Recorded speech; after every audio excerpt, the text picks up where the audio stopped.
Or just anything.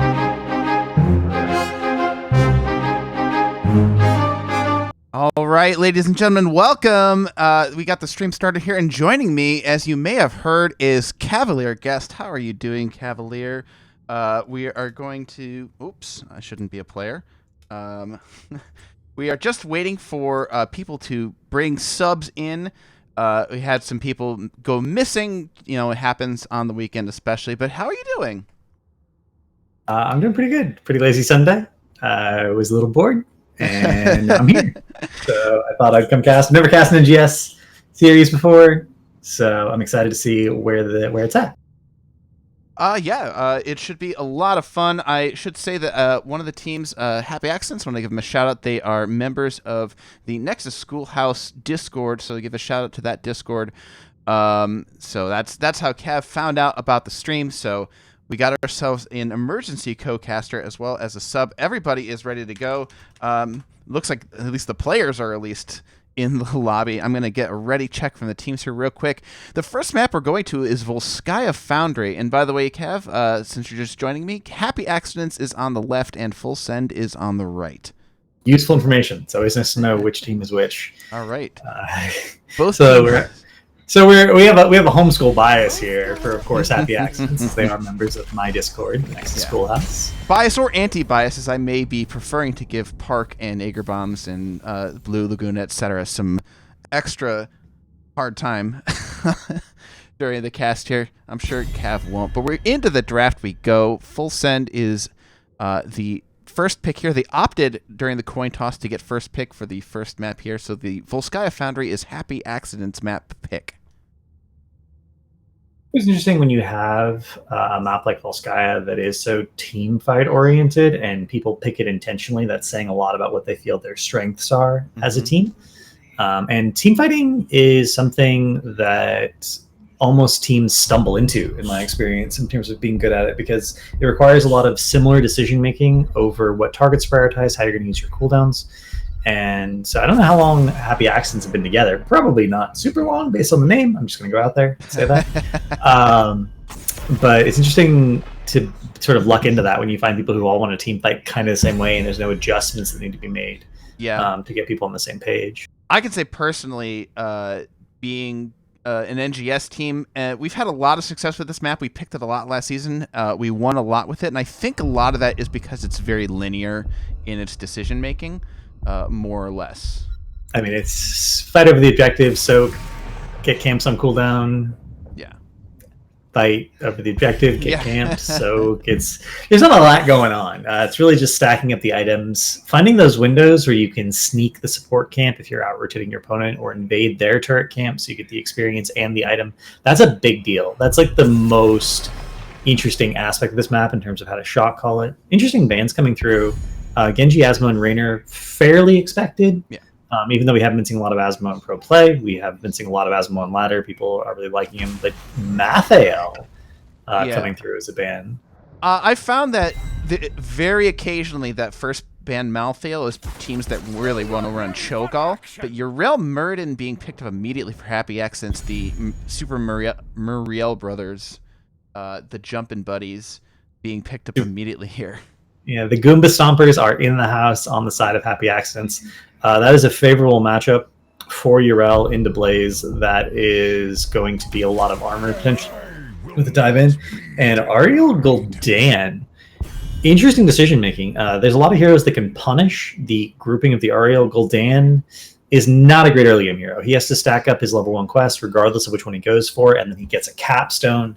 At 16, Volskaya, you kind of need to win a level 17 fight. The map can be snowballed off of that. We've seen occasionally people give the first objective in professional play and end up even. Yeah. Like they're okay, but not the second one. And the second one spawns 12 to 13. You're not getting to 16 before a fight that really matters happens.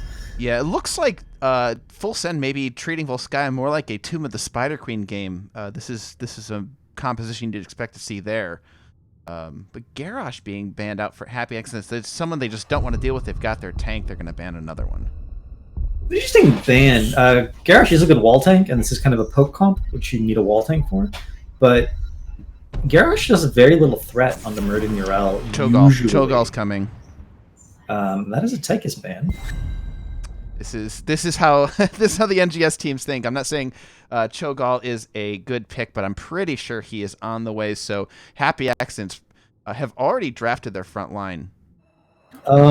They have not drafted Maev, however. Yes. If Happy Accidents is expecting this to come through and they have that Maev as an option in their hero pools, Containment Disc functions very similar to Cocoon and completely shuts them down. So, do we see the Maev? Maev is absolutely hands down the best possible pick here. Yeah. You're going to wait, tick down to 18 seconds there. I don't know if they saw this coming. Very, very questionable whether they saw this coming at all, especially with the Junkrat pick. Not something I'd expect them to grab if they were expecting a Cho'Gall. Hey, Junkrat is fragile, but he's also relatively safe. If you're just using your cube, that's a gray move. I guess they're going for Curse Bullet in that case. They're going for the kill Cho'Gall as opposed to contain Cho'Gall and kill everyone else on his team with impunity. Yeah. I'm not a fan of that. It's way easier to win a 5v3 than it is to win a 5v5, even if that one of those 5 is Cho'Gall, who, again, is a scaling hero, a little bit weak in the early game. Yeah. Which is my major concern here. I think a full send gets to 16 even. Yeah. Of course, the surging fish talent has been nerfed to remove unstoppable, but that just means you can go back to what used to be the meta talent of Molten Block. Yeah. And Molten Block plus Aegis, that's hard. Yeah. I mean, the bomb stacks alone. I mean, on this map, especially with everyone fighting on the point, those bomb stacks stack up pretty quickly.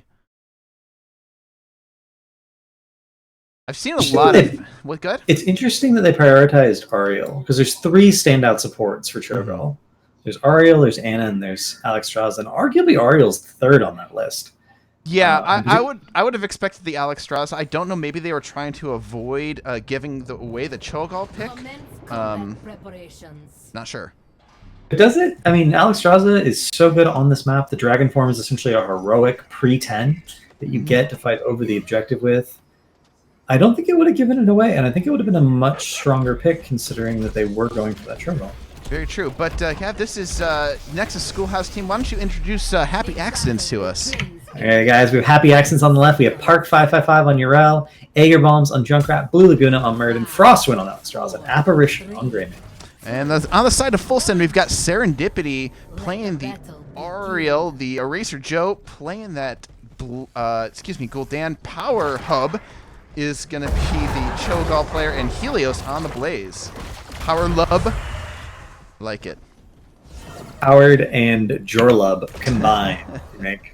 By your powers combined, I am Power. I honestly think the Cho'Gall naming thing is one of the best things he's ever done to the game. Yeah, it's interesting because whenever I play Joe, my name starts with a the, so it's always the something. It's but it's also gentleman, so it's always ends in man. Yeah. So it can be pretty interesting in my case. Yeah, I enjoy playing Gaul the most because I always get dunked on the end of that. Nice. So we're going to see just a standard form rotation from both teams. Nothing funky going on. We are treating Cho as a tank. We're not doing anything odd like having him in the off lane, which should be a 3-2 split. Something we have seen from pro teams that have run Cho'Gall, which is not a lot of them, but it's some. And now we're going to see this beautiful split here. Aegir Bomb staying top, catching this soak while we see the immediate rotation by Greymane and Alexstrasza after that mid wave to get the turret camp on cooldown. And they're actually far enough ahead here on this rotation, particularly with Junkrat slowing down the rotations with that steel trap, that they're going to be able, I think, to invade the enemy team's turret if they choose to do so without missing any soak. And it's something they should be looking at. A lot of strong wave clear on the side of Full Send, but Happy Accents doing a very good job of maintaining their lanes and keeping control of what could become very quickly overrunning.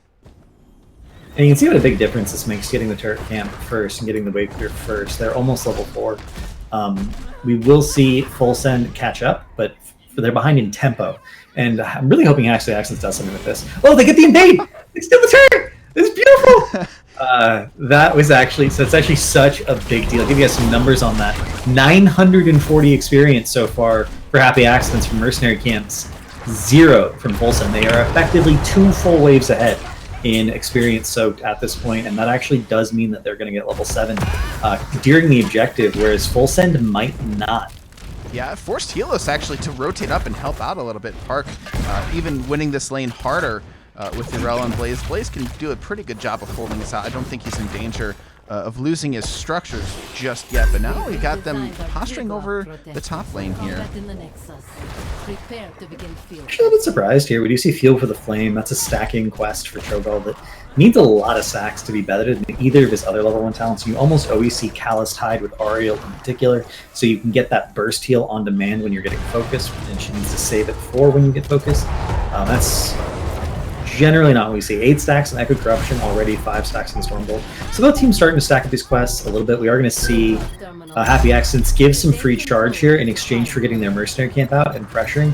I don't know if I like that, considering that they're going to now need to burn Dragon to force full send off. Ideally, when you have the superior shrine controller or objective control on Volskaya, you want to be on it first, force the enemy team to come into you, burn cooldowns to force them to back away. But they are going to get so much advantage out of giving that small percentage because they're going to get the support camp, they have the mercenaries pushing top, and they're going to get level 7 even. Yeah, I wonder if they're going to try and use the support camp in exchange instead of Dragon, rather. Nope, Dragon popped immediately, and they run onto the field here. Blue Laguna pushes him off. Everybody retreats, and this point belongs to Happy Accidents. Yeah, it is good that they got the point, 72%, but it's going to be 52 seconds before the objective gets completely capped. However, Dragon is now down for the count. It will not be available again, and this means that Full Send can start to bully back in as soon as they get level 7, which Gul'dan should be able to get top here momentarily. They are just a 10th of a level or so away. You can see the Junkrat setting up the mines, denying the engage. This is one thing that Garrosh is particularly good at on this map, as well as Junkrat. Knocking people off the point, displacing them off the point, can get you that last percent in situations where it comes down to, that 99%, but the enemy team still is alive to contest. All right, another turret camp being picked up. That means they have 2 turrets and 3 turrets rather, and 1 health pack here on the side of Happy Accidents. The fight happens. Blaze misses the jet propulsion. Cho'Gall is getting chunked out without any recourse. A bomb hits a whole bunch of people, but Cho'Gall has to leave, and it's overtime. I don't know how long they can stand. They get the Blaze kill. Cho'Gall coming back. I don't know how much longer Full Send can contest this point, but they're trying their darndest, and Cho'Gall's back up to full health on this. And Apparition was a little bit confused about what he should be doing there when Helios overextended, but they did manage to finally get on the right target. Oh, Cho'Gall charged into the root. That's the Junkrat trap that's going to knock him down. Frostwind taking a lot of damage. He's going to be able to heal himself up. And standing in the support, the Biotic Emitter, and we're going to get the knockback onto Gul'dan. If they can get that kill, that's such a big deal, and they do. The Goomba Stomps come through. Hopefully this ends up being Murden and the support in the Protector. It does, and they're going to get so much value. So already level ahead. They can get the entire front wall here if they want to. They're actually going to go straight top, using the laser just on that one turret. Hopefully they get the clear here. Making a call like this, not getting the front wall and going straight top, you really are aiming for the entire fort. They get the wave pushed up, and that's going to help them push in very aggressively. Yeah, if they can manage to get this fort, this could get them 10 almost immediately, and they can basically control the map at this point with the XP advantage, which is really what you want into this Cho'Gall composition. You've got about 6 levels in order to make yourself heard and snowball this map, and they're trying to do it right now. And you can see that Cho'Gall is prioritizing bomb stacking on the Protector while they don't have it, getting up to 17 stacks and a couple of double trouble stacks as well during this. But they are going to lose the fort. That is going to get them level 10. And at this point, 10 is not only an experience advantage, it's not only that they have the tap advantage and the fort advantage coming up from the next objective. They'll be able to get the support camp as it spawns. They'll be able to invade the turret and get that as well. And they're going to get even further ahead here. We're looking at a situation where if Full Send makes any mistakes and does anything but just soak carefully, Happy Accidents could actually end up with a 2 talent tier advantage after the next Protector, and that's not a position you want to be in. Yeah, it looks like Full Send probably about to do that now. Cho'Gall running up here with Ariel, trying to get that soaked up, and instead going back down. They were invaded. They caught Blaze onto this turret camp, and down goes Blaze. And there's a mistake for you right there. Yeah, that's exactly what I'm talking about. You can't do that. Everything on the map belongs to the enemy team when you're down level 10, and if they are playing correctly, they're going to go for that turret camp. They're going to go for their turret camp. They're going to do everything they can to make sure that they're depriving you of every resource possible. And realistically, this is going to be 3 turrets and a support camp minimum going into this next objective. They may even get up to 5 items depending on if that they opt to go invade the turret again after the respawn, and they're just pushing mid now. It doesn't look like they're going to be able to get the fort just because the Gul'dan wave clear is so extreme. And they can't push with minions when they run out. They don't have any other push-enabling heroes, but Park on that turret camp, grabbing that as well. And again, give you guys an idea, that's 3,971 experience from Mercenaries. That is more experience than that's almost double the experience, more than double the experience than they've gotten from structures. They've killed 2 front walls and a fort, and it's just insane. This is how you play Volskaya. Yeah, it's actually more XP than structures and hero kills combined. Jeez. Yeah, it's quite a lot. But 10s are now online for full send. Cho holding onto his ult. It is going to be, I don't recognize the icon, Upheaval, which is a lot of fun. It's going to be Upheaval. It's also going to be Twisting Nether. This is my preferred heroic on Cho'Gall. Oh, nice Horrify from Eraser. And Air Bombs is going to take a lot of damage, but Frostwind barely hits the Life Binder, and he's going to be absolutely fine. Curse Bullet coming through, but not enough. Alex Straza gets absolutely destroyed. Doesn't have any Ice Block, doesn't have that Cleansing Flame. Park forced to use Ardent Defender early here, and looks like he will barely manage to get away. Ooh, really jumping over the wall. Helios almost chased down Apparition, but lucky for Happy Accidents, they managed to go onto the Rel as their focus target when they began chasing, and she had Ardent Defender up, so that could have been a lot worse than it actually was. And it ended up being close. We do still have a talent tier advantage going here for Happy Accidents. They just need to wait till everyone's 5 alive. Looking like there was some disagreement about what they should be doing there. Some people were going in with the Curse Bullet, and some people were backing up. Looks like they were just disagreeing about whether or not that fight was turnable, and that's the sort of thing that leads to accidents, not happy ones in this case. Alright, they're going to try and get this camp, but they still got 13 advantage here. They've got the item advantage. Cho'Gall, though, making himself known on this point. Power Love is going to back up Murden, goes in for the stun. They're going to try and burst him down. There's the Curse Bullet coming up from Grimmy. He goes in for the attack, and Cho'Gall is out of there. He's going to force him to back up. Ariel, almost full hope, will re-sustain him, but that doesn't necessarily have a huge effect on him right away. And they're going to be getting some free percentage here, but because of those kills, that was enough comeback experience from those kills to get 13 before this objective ends. If they're double soaking, you can see Blaze is already on that. And you can see in the meanwhile, Cho'Gall is just clearing this lane and trying to get his quest stacked a little bit better. 31 stacks on Bombs Away, getting that increased damage. That quest does scale forever, so it's important to get this aggressively as you can. 37 E-stacks for Gul'dan, only 3 away from completing that quest. Yeah, completing that quest is going to be a big deal. You can get a lot of damage with those corruption attacks. On that point, Cho'Gall runs into a trap there. Not really going to cause any opportunities for them. Blue Laguna going to decide to make a decision here. Dragon Form comes out. The bombs are away. It looks like full send just holding their own. Neither team wanting to engage. Here's the Upheaval coming out. Cho'Gall uses his Twisting Nether, but Power Love gets chunked way, and down goes Cho. The huge burst from Junkrat. Stasis comes out onto Eraser. Joe Gul'dan trying to get a kill in the background, but Greymane is having none of it. Gul'dan goes down. Helios about to go down as well. Ariel, the last one left in the bunker, and that's a full team wipe for Happy Accidents. And it is a beautiful 5-man wipe. Engaging into Dragon is such a huge risk that you have to take it in the situation in the game, because you know you're going to be down even 20 for the next objective after this if you don't fight there. And Happy Accidents did that the hard way. Killing the Cho'Gall, always the hard way to counter him. But they went in, they deleted the Cho'Gall. Aegis was not in range or was not reacted to, didn't come down in time. They don't have their own self-shield with Molten Block yet from 16. And then the 5-man wipe. Full Send just committed. They didn't feel like they could disengage. And this is going to be at least a keep from Happy Accidents. Yeah, this Protector is doing a ton of damage. Eraser Joe getting chunked out by some of the Protector damage. The Protector's looking for some more kills in addition to punching onto this keep. This keep is going to go down. The Protector almost destroyed. Cho'Gall probably going to make quick work of it. And now they back out. They've got the 16 advantage, which should let oh, they're going to go for the Upheaval. Mistimed. They thought that the Protector was going to go down a lot sooner. Twisting Nether also going to be wasted on that camp, and they're not going to let it go to waste, and they're going to kill this camp super quick.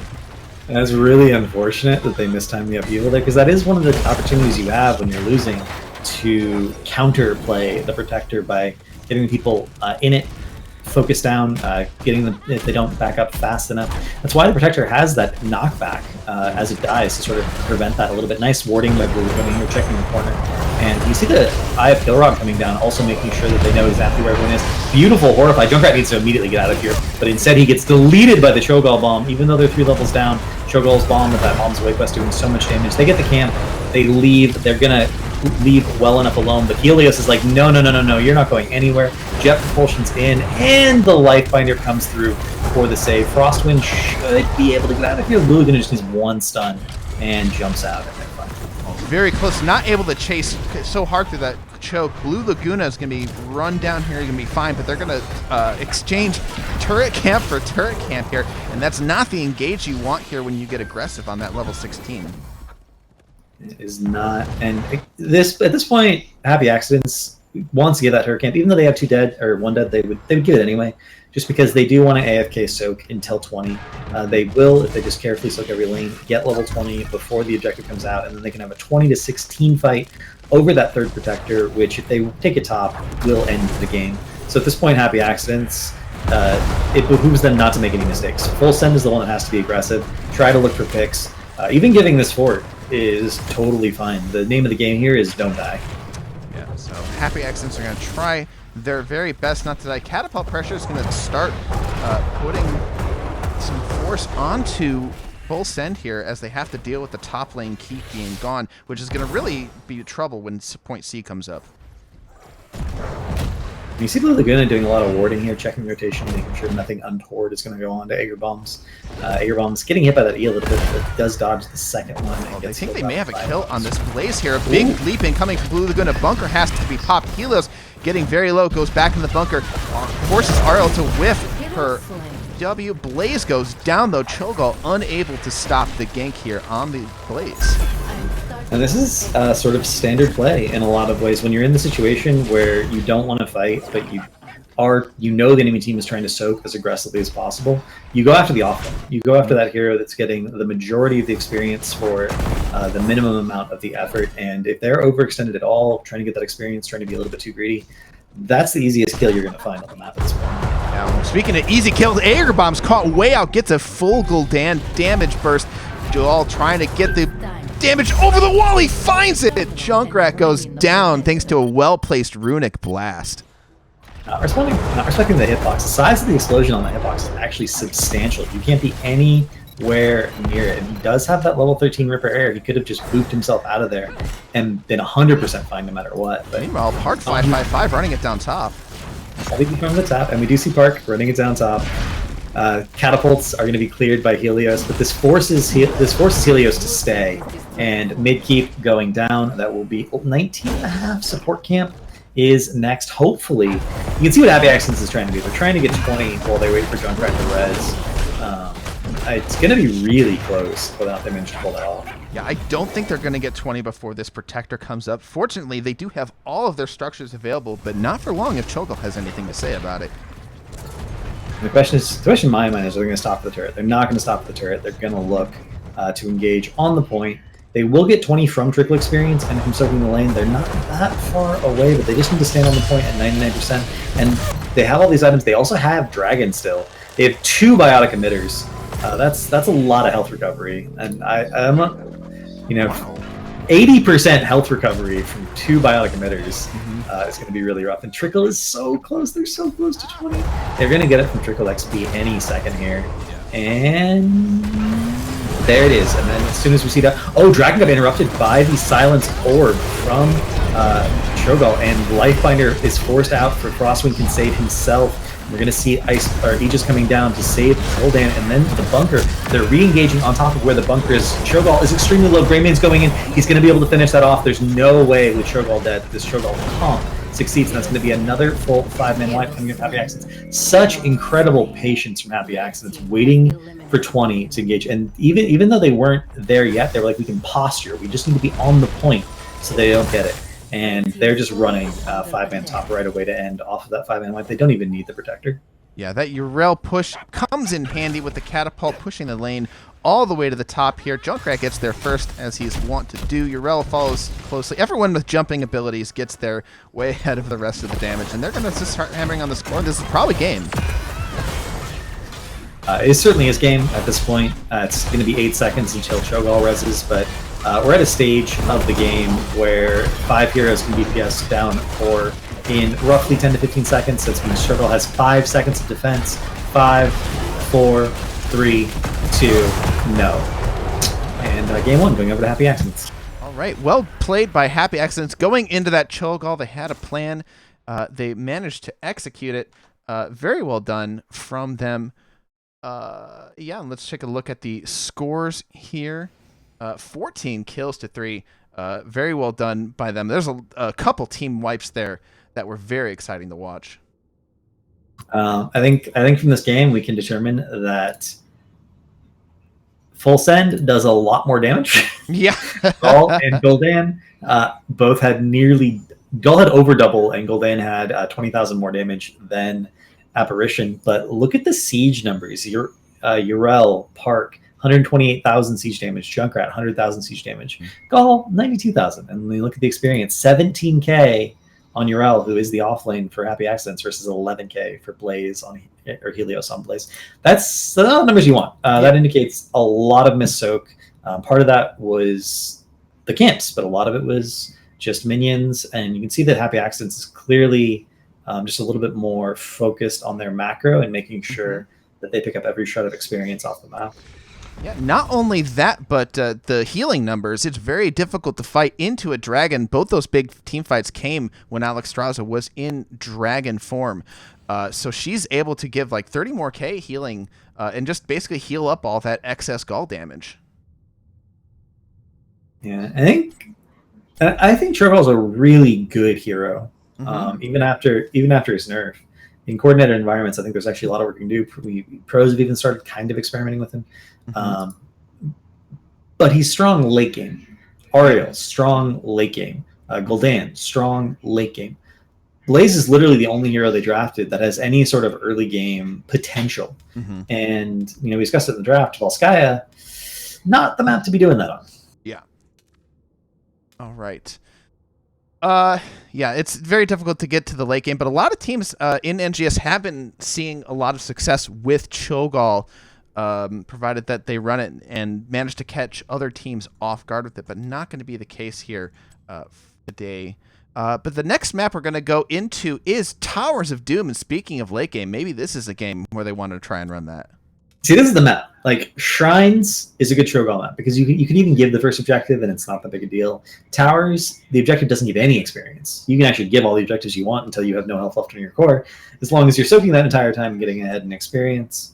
Tomb of the Spider Queen, because as long as you have enough wave clear, you can always counter the enemy team's turn-ins and just keep clearing, and that gives you soak. We've even seen instances where teams with enough wave clear end up ahead in experience off the enemy team's turning because it pushes all those minions directly to them, and they're like, thanks, we can soak these safely now because they're on our side of the map, and well, you're on our side of the map too, so if you overextend, you're going to die. Yeah. I don't think Volskaya is a good Cho'Gall. Old Volskaya was a good Cho'Gall map. When the Protector did absolutely nothing, Old Volskaya was a great Cho'Gall map. I think the thinking is more along the lines of it's a small map, and when we pick Cho'Gall, we're worried about losing that body, so being able to have the lanes close to each other allows teams to have success with Cho'Gall.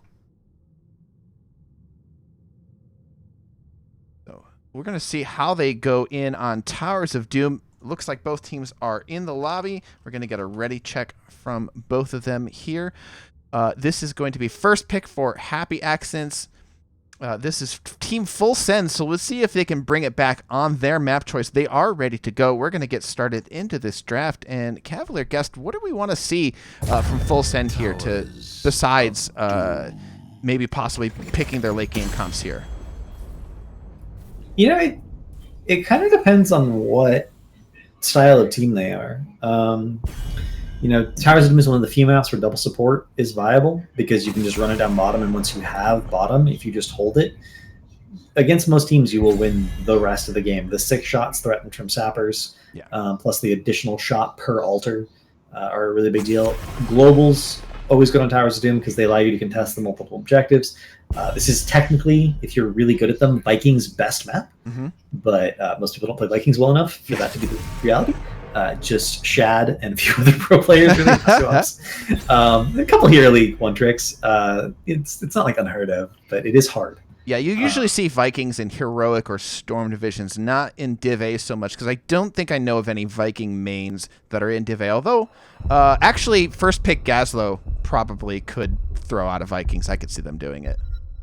By the way, there is a team called First Pick Gazlo GJFK, and they do live up to their name. I'm disappointed that they would first pick Vikings when their name is First Pick Gazlo. Wait, what? No, they will first pick Gazlo. Usually will be banned Okay, out. that's fine. I'm okay with it. That's totally reasonable. And actually, Vikings Gazlo is reasonable because one of the two ways you want to play Vikings comps is either play push or pick. And Gazlo's good at the push part. Yep. And he's actually good at counter swing when they come to stop you from the pushing. Yeah, so Cass, if you're listening out there, in fact, First Pick Gazlo is in this division. So Cass, if you're watching, if you're listening, try to run Gazlo Vikings for us. Thanks. Appreciate it. This is going to be First Pick Murden, however, going over to Happy Accidents. Just a standard generic tank. Murden probably has the most generic kit of any tank in the game in terms of survivability. Like he has skill shot stun, it grants Pierce after a quest is finished. He has a slow that also heals him later on. And then he has some mobility in the form of his jump, and then he has self-sustain from his traits. So Murden doesn't reveal anything about what you're trying to do, but it doesn't give you anything either. There's lots of tanks you could pick sort of in place of Murden, but when you first generally picking a generalist for a role is good because it doesn't reveal anything about your draft, and it makes it situationally hard to count. But Garrosh Hanzo coming out for full send. I think they wanted to grab a tank early. Garrosh, I think, is well liked on this map. Very good in the lanes here. Throwing people around, especially during the Shrine phase, can be very useful for a lot of teams. Jaina being banned out here, looking to avoid that Ring of Frost combo probably with Stay a While and Listen. That's a weird... it's a good ban because there's nothing Garrosh hates more in life than slows. Yeah. A slowed Garrosh is basically useless, whereas a Garrosh that has, say, a speed boost is actually God, which is why you'll occasionally see people cheese Zarya Garrosh comps with speed barrier 4. But it's really odd to see Jaina banned when you're next pick and you have a Garrosh and you need a blow-up hero to kill someone off the flips. Hanzo, as good a hero as he is at putting out big numbers from poke damage and sustain, he can't blow someone up off your flip. So I'm curious to see what they're going to... that's a Brightwing Mav. Okay. Karazim banned out for just what you're talking about. Looks like they want to avoid the flip into 7-sided strike on there, and especially for somebody like Dahaka. But we do see the Maiev being picked up here. Maiev Warden's Cage does have a lot of synergy with Dragon's Arrow. The Brightwing is what I find very interesting. You can Warden's Cage Emerald Wind, and it forces them all to bounce the full bounce. Yes, that's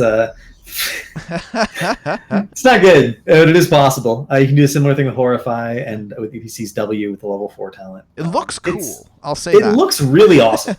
This is and it groups people up. It regroups them because it forces everyone to bounce to the edges and then bounce back to the middle. I was, for a moment, for like a split second, I was like, are we going to see Mathael? Because their only pick left was an offlaner, and I'm assuming we're going to see some kind of burst, but no, nothing. There's nothing to follow up off the Garrosh throw in terms of consistent burst damage. Yeah. And Junkrat and Ming can stand very far back. Yeah, they grab themselves a couple of people that can chuck spells from a long ways away. That's going to be able to allow them to interrupt those Shrine Chantless, as well as not have to deal with Maiev pulling him around everywhere. The full send does have a global. Brightwing is surprisingly good at enabling dive heroes. And like you said, I mean, a fast Garrosh can be a god, and so Brightwing Pixie Dust could allow him some pretty good engages. It's interesting, too, because Garrosh is very threatening to a lot of people. They'll intentionally avoid him, but Maiev actually has one of the better initiations of any non-tank hero. So you can be like, I'm scary, and then Maiev comes in from the flank and actually initiates for the team. But we're going to have Happy Accidents again on the left, Park 555 on Dahaka, Aegir Bombs on Junkrat, Apparition on Liming, Blue Laguna on Murden, and Frostwind on Deckard. And on the side of the Gravekeeper, we've got Full Send with Serendipity playing the Brightwing, Helios once again on the Blaze, Jorlub on the Maiev, Eraser Joe playing the Garrosh, and Powered rounding it out with Hanzo. 3, Ooh, this is not Z-Build Brightwing, by the way. This is Pixie Charm. This is Bribewing. We talked a little bit about how important the sappers are on this map, but that's going to mean that they get them out very, very efficiently. They also have Naisha's Memento, which is traditionally a talent you don't take for team fighting. You actually do take it for doing merc camps more efficiently. Beautiful drag on the jet propulsion, the God drag, and we're going to see the blue follow-up, but Helios pops the straight, gets that armor, is going to be able to disengage. And it looks like we're just going to have blue anchor mid while we have Aegir Bombs start the rotation. Frostwind starting a little bit of a potion farm. Actually, the Ming going down, not Aegir Bombs. So they changed up what they're going to do. Powered with the Vision Arrow, making sure that he can see that rotation. He knows he's safe for the moment. Yeah, and they don't have necessarily the blow-up damage that they want from a Garrosh flip, but the Polymorph from the Brightwing is pretty powerful. It is a really good follow-up to see. They are going to have, of course, the potential for that vulnerability from Critterize at 16. Maybe that will help out on the damage front a little bit. Top lane, not going to be very interesting this game. It's going to be sort of AFK, Blaze clears, Dahaka clears, neither of them does anything fun. The big thing that I'm looking at, actually, is that even though both teams have a global, Happy Accidents has their global in the offlane, which means that Dahaka can burrow into this bush as Blue Laguna sees this camp being taken and force this as a 5 feet before Blue Laguna gets tossed over the wall. It looks like they're just going to opt to trade camps instead because they were still doing their camp rather than going for the evade. A little bit of a mistake there. When you have a Dahaka, you really need to be leveraging that global for usefulness. And meanwhile, Full Send is like, globals? Those aren't a threat. We can just go in on this. They do have the Garrosh, but it's against the Junkrat. And Junkrat is one of those heroes that can knock people off points. Park is forced to burrow in. And Blaze started the rotation, but he cleared the wave first. So Park's actually going to miss a little bit of experience top. And as a result of that dynamic, Full Send actually ends up slightly ahead in experience, even though they just traded camps. It looks like I'm going to find a... No, the Meridian's not going to make the engage on Blaze. They don't really have the damage to back it up. But Full Send, they've got the Sapper camp advantage here. Their camp is the one pushing in to the wall, and they're going to get a little bit of damage on this front gate. Right, so... In trouble, down goes. Aegir Bombs and Blue Lagoon have found a Wandering Fairy Dragon through this top rotation. Blue Lagoon, excellent interrupt there. Good catch up by them. Up until that kill happened. Full Send's invaded, actually, for them slightly ahead in experience, but not so much anymore. Manic Pixie at level 4 has been soothing this. Heals an ally with Pixie Dust. They actually get additional heal over time. This is not a very common talent. It's not a talent you see very often. And it's interesting to see it picked up here. They're basically saying, we're going to go for sustain over everything. And my immediate concern, looking at this comp, is that how do you deal with the burst damage from Junkrat and Ming on Hanzo?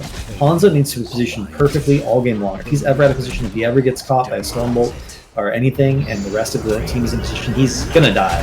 Brightwing is not enough of a save mechanic. Bunker can be there, maybe into the fray, so they have some options. Yeah.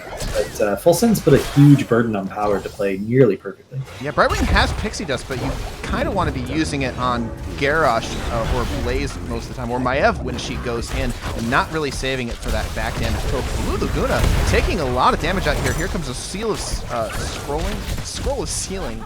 I always do that. But Blue Laguna is going to have to back up and get trait and some potions before he can go back in to engage. Frostwind's really low on mana. He actually potions himself there, even though he's safe in the back line. Blue Laguna stepping up, poking with Q, not letting his trait top him back off. And at this point, they're split enough and out of position enough. They should have just given it. Junkrat tries to make a really bad rotation to reunite with his team, and as a result, gets picked off. They were out of position at that point. They should have just given it. There's no need to throw bad positioning after good. I don't know how I want to put that.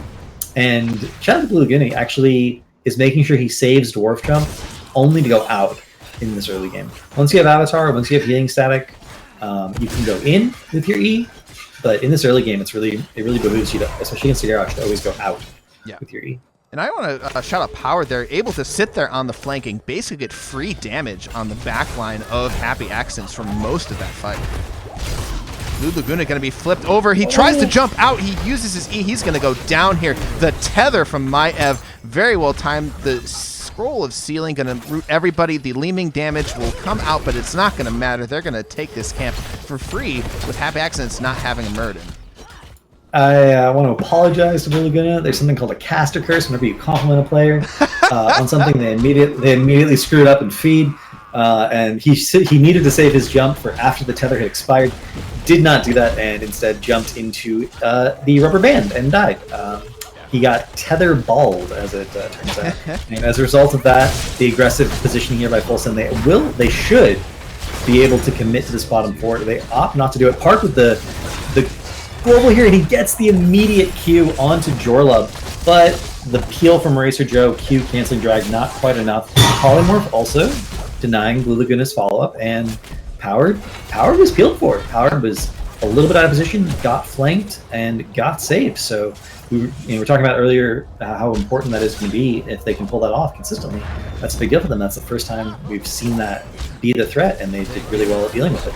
Yeah, Murden gets thrown over, gets tower shots. There's the tether saving his, but it's too late, too much damage. But instead, Serendipity goes down, Brightwing way out in front. They're able to put damage on him for absolutely free. Garrosh is going to back out. He's going to survive, but he's going to have to back all the way. And it looks like Full Send probably going to be giving this up, absent poking at it. They're just going to delay it a little bit longer. I don't think they're going to commit to this, but there's a drag on the Blaze. Not going to matter a whole lot. Junkrat Bomb going out, and Hanzo poke so much onto Dehaka. Dehaka might be in danger of dying here. Brightwing is back to life. Z's in. Helios getting a ton of damage out. The Jet Propulsion missing everybody. But there's a big drag onto Blaze, and the damage is not there. Oh, there it is. Finally.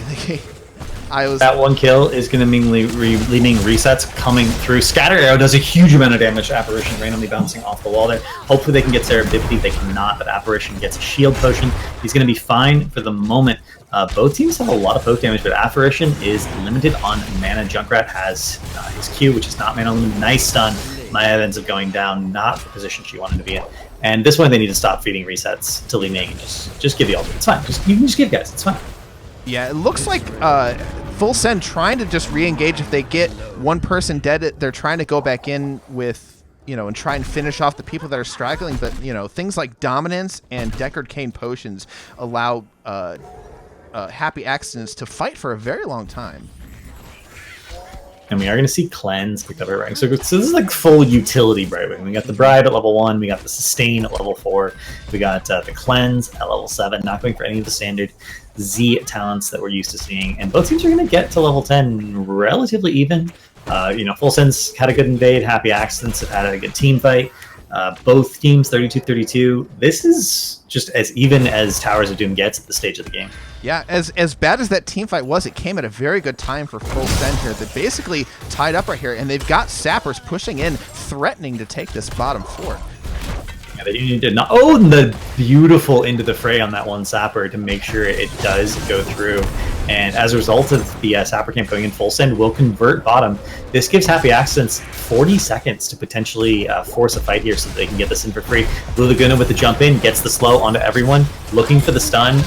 And they do get the drag onto Garrosh. We're going to see Indomitable come out.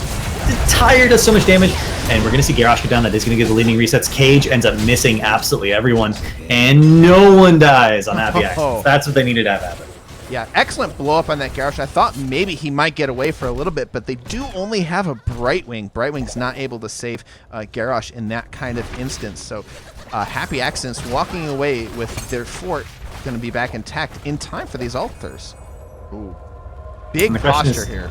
The question is Happy Accidents going to be able to get their fort back in time? We see Full Send on the top here, getting both altars actually, Brightwing and Blaze zoning that. Blue Laguna is going to be able to poke it a little bit. Park is there as well on the Haka, and they will manage to zone them away just a little bit. And they didn't even manage to get the bell tower back before the channel finish, so that's only 4 shots, not the 5 that they could have potentially expected if they channeled a little bit faster. Yeah, big aggression coming in from Full Send. Blue Laguna finds a stun. They're backing up. They're forced to back all the way. The first flip onto the Haka, uses the Burrow and the Essence to get back up to full health. Here's a stay while listen, hits absolutely everybody. The drag goes onto the Blaze to see if they can finish it out. Bunker comes down. Garrosh gets into the bunker, and they're having trouble converting these kills. Blue Laguna getting a ton of damage. The flip on Murden. Maev goes down in the meanwhile. Here comes the Reptire. Blaze goes down. They're looking to finish everybody off. And down goes Garrosh. Straight up, that would have been a 5-man T-wipe if Apparition had had a little bit more mana, but he had poked himself out of mana before, and he goes on this beautiful 5-man stay a while and listen. They didn't even manage to quite finish anyone off of it directly, and Full Send went for the re-engage. They thought they had a chance with Bunker to turn, and they didn't have enough damage on the right targets to make that happen. Their cooldowns are still a little bit off of being up. Ooh. Murden just getting a stack on his stun there instead of trying to invade the camp. Makes his way out. But Blue Laguna doing his job in that last team fight, soaking up so much of the damage and getting out with his life while his team finds the kills. That's the tank's job there in a nutshell. And it's certainly part of what being a good tank is, and he did very well. And it's going to be even easier for him going into this level 13 once he picks up healing static. He's warding here, getting focused, gets the polymorph, but that's mid-jump, will not interrupt it. And potentially, Taka's getting to a point where his wave clear, his drag level 7 cooldown talent is going to give him a big advantage in that matchup, and he can start doing that top camp as well. Every time Blaze leaves, it's also an opportunity for him to push and start to convert that top bell tower, get that wall down. Both teams, again, even in experience, even in shots, but 8 kills to 3. So Happy Accidents coming out a little bit ahead on most of these exchanges with Full Send. And then with the global. Riptide comes out, an excellent disengage there from Brightwing. Dragon Arrow, though, used up, so Happy Accidents, they exchanged 1 ult for, I think, 3 there in that instance. Taunt, Dragon Arrow, and Emerald Wind all came out. Serendipity, as soon as the drag got canceled by Garrosh's Warbreaker, did instantly Emerald Wind. But Blaze going down in the mid lane, meanwhile, and this is, again, one of those risks of double soaking, is you pay really careful attention to where the enemy team is the off lane. Your first job is to not die, and your second job is to soak. And if you get them mixed up and try to make your first job soaking and don't worry about the dying part, you're not going to be doing so well. Beautiful zoning here coming from Volson, though. Serendipity is going to get this channel. I don't think it's going to get interrupted. It will not. So even though there was one dead, they essentially trade that death for an altar. At least they got something out of it. The isolation going on to Garrosh. Stay a while and listen keeps the rest of the team from interfering with that Garrosh kill. They may find themselves at Brightwing. Li Ming resets are there, and they're going to be pushing onto this bottom wall. Actually, such a nice combo. We saw it in Eastern Clash this weekend. Deckard, Li Ming, Force of Willing, or not Force of Willing, Wave of Forcing. There we go. People into Deckard roots to make sure they stay in there. If it gets cast directly on them and they try to leave, you cast Wave of Force on them at the right angle, they're guaranteed to get rooted. That's what we saw there. Jorlov used his E to poke, trying to get that reset, trying to discourage them from continuing to push, but without his E available, Blue Lagoon was like, thank you very much, you cannot get away, I'm going to stun you, and then you're going to die. Yeah, I think Aegir Bomb's maybe a juicy target there on the Maev, but looks like they're going to take this camp as payment for that kill. Maybe? No, I think they're going to back out. Oh, I think they had the Haka top. The global should be available. I think they should go for the camp, but they're going to want to wait for Apparition to tap. He was low on mana. And in the meanwhile, Full Send just instantly does the camp. So that opportunity is gone, but Happy Accidents can get their camp, they can clear, they can get 16, which is going to be really important. And going into the Triple Altar phase, if they clear, get their camp and get 16 from pushing bottom very quickly, they just don't have enough time, though, not with their composition, unfortunately. Yeah, 16 hit, though, for Happy Accidents. They're looking to get some value out of here. Dahaka chasing Blaze off top there. Looks like Dahaka might get a little aggressive there on that top. In fact, Brightwing's going up to help the Blaze and probably going to global in later for the fight. Brightwing going to be the one channeling. Blaze making his way down there right now. The throw goes on to Aegir Bombs. Aegir Bombs is in trouble. The taunt is there, and the kill happens. The Li Ming damage, though, is real. Eraser Joe getting very low, and Hanzo caught out in the middle. Stay a while and listen catches all 3. Helios gets into the fray to safety. Bunker is used to avoid the seal of scroll of sealing there, and they're going to back out there 1 for 1. Oh, the interrupt not there from the Blaze. Full Send just has a consistent issue in team fights where they take a little bit of poke, everyone gets low, and then everyone stays low. And being low into Li Ming is less than ideal, especially if everyone is low, because she gets that 1 kill, she gets the resets, and she goes back in. Brightwing does not have that sustained healing. And messing up his jump again. Laguna, why are you doing this to me? The tether is going to go through. Racer Joe very low here. Could get Li Ming comboed out, but no. But remember, Daka is top. He's starting to get this top wall down. He could back up and get that Sapper Camp, which would convert the wall at least and start to get some damage on it. Ooh, good, actually jumping in, gets polymorphed instantly. And the Riptire comes out again, trying so hard to get this Li Ming reset. Eraser Joe, a little bit of anti-synergy with Blue Laguna there, booping him away from the stun, but he goes down anyway. Yeah, and Happy Access. Excellent jump there, stopping Blaze, denying him the jet propulsion to safety. Gets stunned, rooted, and destroyed. Blaze goes down, and Maev really just trying to poke away, just trying to get something, but Jorlub is going to have to tap and kind of sit around. Serendipity is finally going to get this camp top 2 bribe stacks, and then going to DPS down the 3rd one. So taking that option away from Happy Accidents as a way to potentially convert the top bell tower.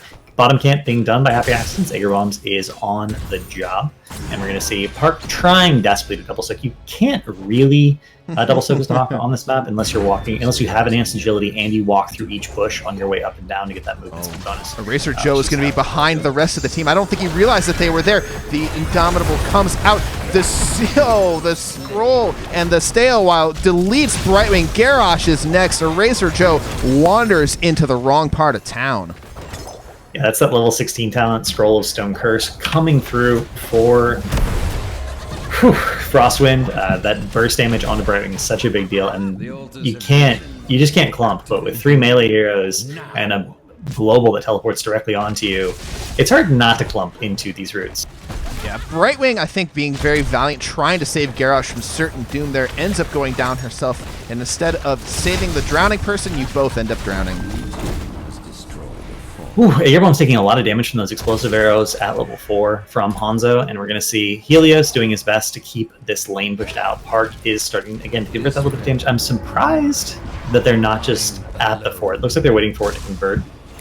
They did 4-man that altar, but I don't think there was any chance Full Send goes to contest. And this is their home now. They live here. You know, they fixed it up. They put in some curtains. They bought a new sound system. This is where Happy Accidents lives. You can see them decorating with Junkrat traps already. And their objective for the rest of the game is simply to hold this. If they hold this tower and get 20 first, they're going to have the advantage on every subsequent altar from here on out. And they're not clearing the wave aggressively enough, unfortunately. And Junkrat's just running at them. They're just letting this happen. Indomitable goes off. The Earthshaker stun. The cage is real. The pull from my Aegir Bomb's taking so much damage. He has to concussion mine himself out of there. Does get the Riptire off, and Serendipity will end up going down. Yeah, look, they took a lot of damage, but it really just jebaited the rest of Full Send in to their deaths. 3 members going down here. Hanzo not looking so good himself, and they continue to set up shop here. That's very close. 20 did get picked up.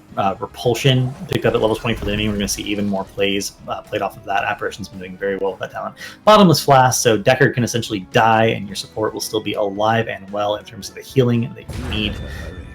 And it looks like, are they going to try to convert mid off of that kill? It looks like they are going to at least start to pressure it and get the wall down while Park sits here and defends. Again, they only really need someone to clear the wave. But Powered is going to be able to get some poke damage on the tower in the interim. And it looks like they gave up on the idea. They got mid-gate, and then they're like, oh, no, we don't want to give this up.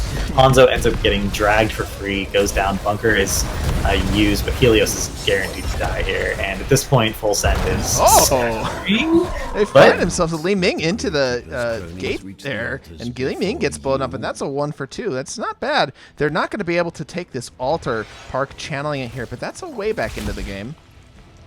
It's step 1 out of, like, I think 12 or 13, 14 steps that Full Send needs to come back into this game. 6 shots being threatened here by Happy Accidents just from the camps and control of this bottom tower.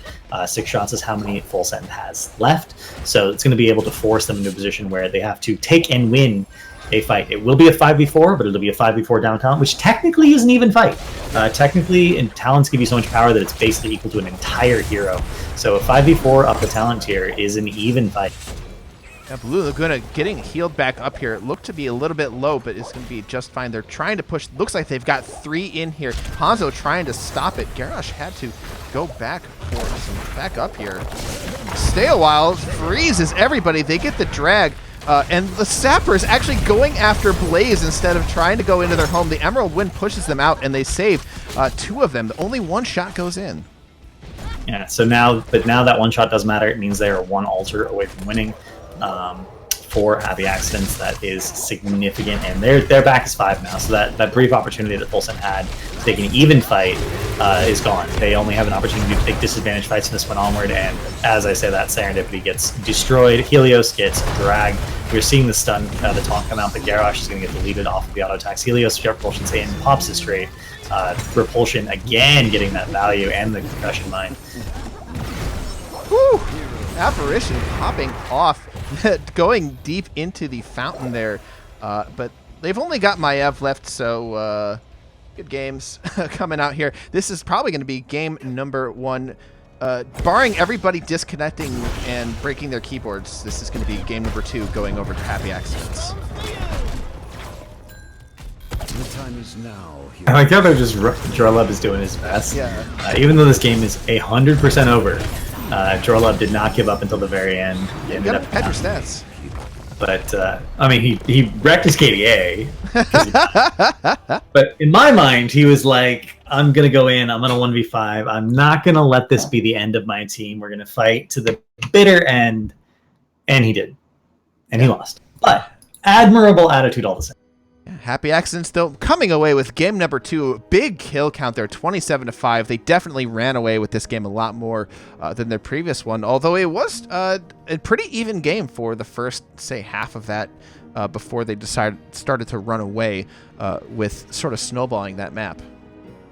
I think the Brightwing showed her weakness in the latter half of that game more than anything.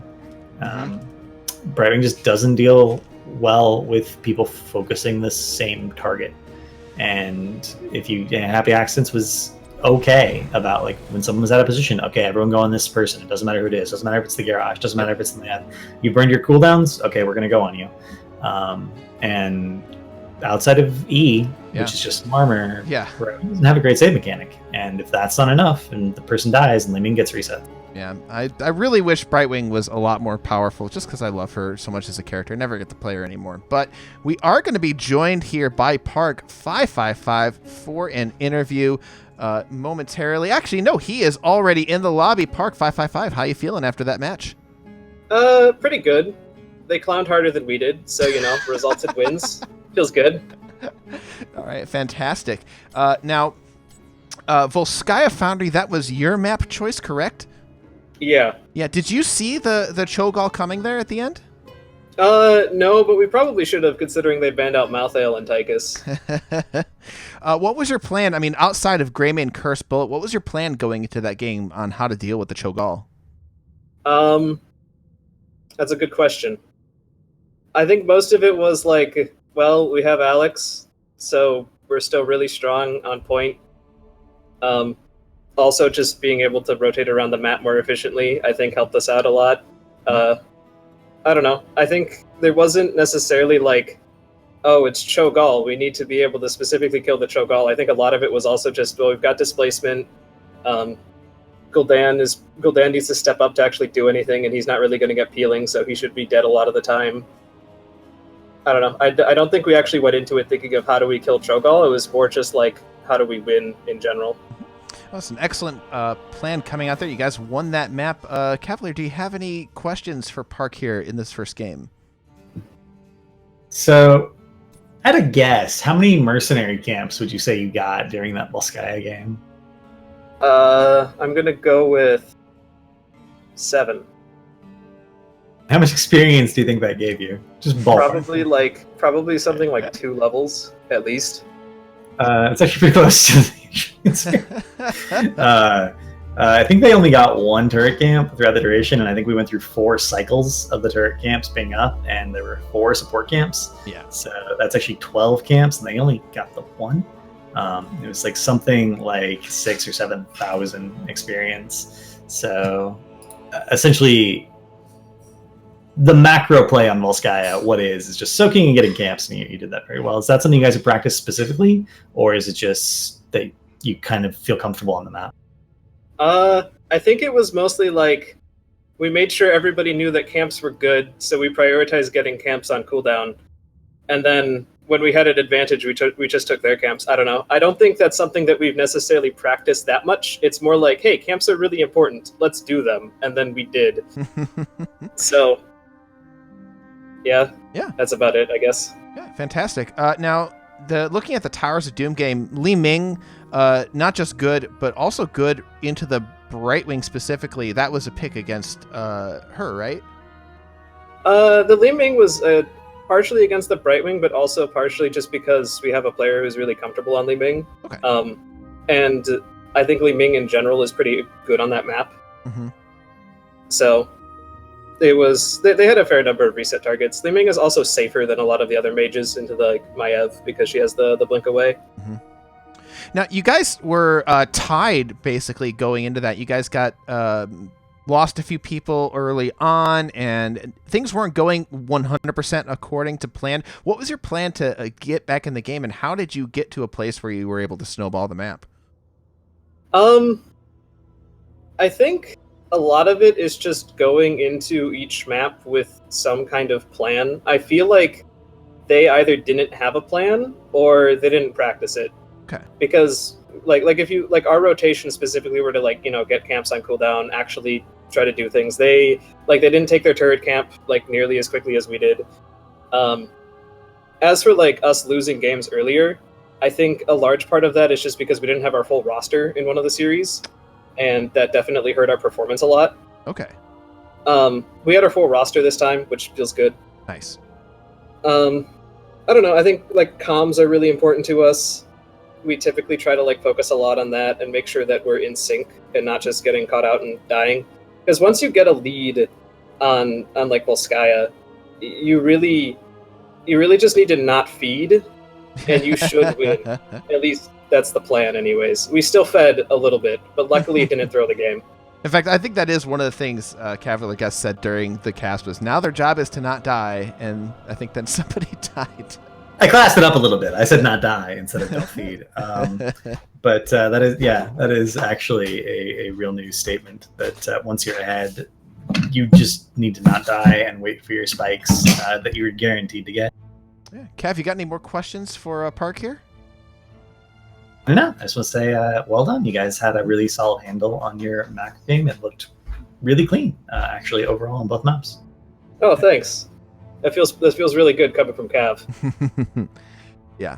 I would like to thank you so much, Park. Now is your chance for shout-outs here for our viewers here. Who would you like to shout out? Shout out to the team. Shout out to Cavalier Guest for teaching me much of what I know. Shout out to my mom if she's watching. And I think that's it. All right. Thank you so much for joining us. Congratulations on your 2-0 victory, and good luck in the rest of the season. Thanks. You too. All right, ladies and gentlemen, that was Park555, the captain of Happy Accidents, joining us here.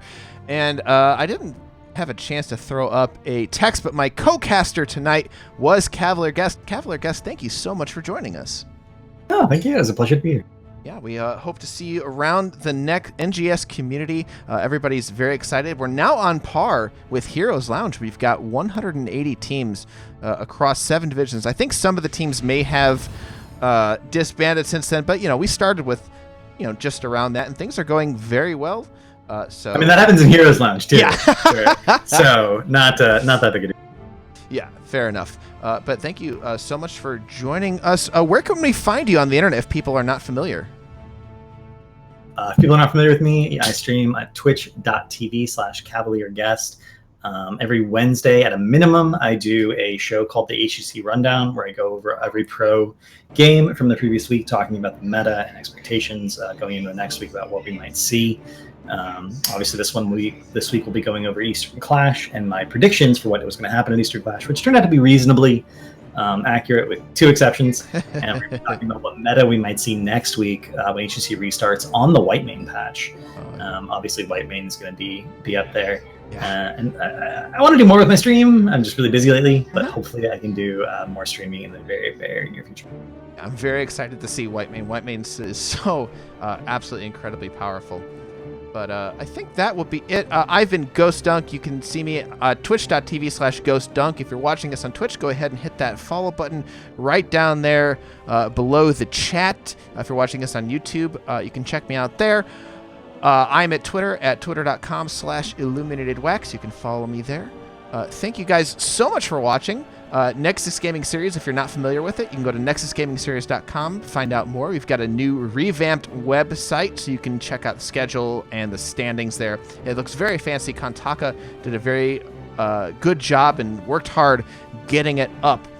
But that'll be it for now. I've got one more game coming up tonight in 15 minutes. It's going to be, let me check the calendar here real quick. Gotta find which dang window I put this calendar in. It's going to be Potato Esports versus X-Force of the Heroic Division, so make sure to stick around for that. I will be hosting another channel that's casting on NGS until then, but make sure to hop back here, for your old pal Ghost Dunk in about 15 minutes. That'll be it for that. Once again, Happy Accidents going up 2-0 over Full Send. My guest has been Cavalier Guest. Thank you so much for joining me. It's been an absolute pleasure. It's a pleasure to be here. Thanks a lot, Ghost Dunk. Yeah, you're welcome. All right, I've been Ghost Dunk. Thank you guys so much for watching. Stick around for the host, and have a good night.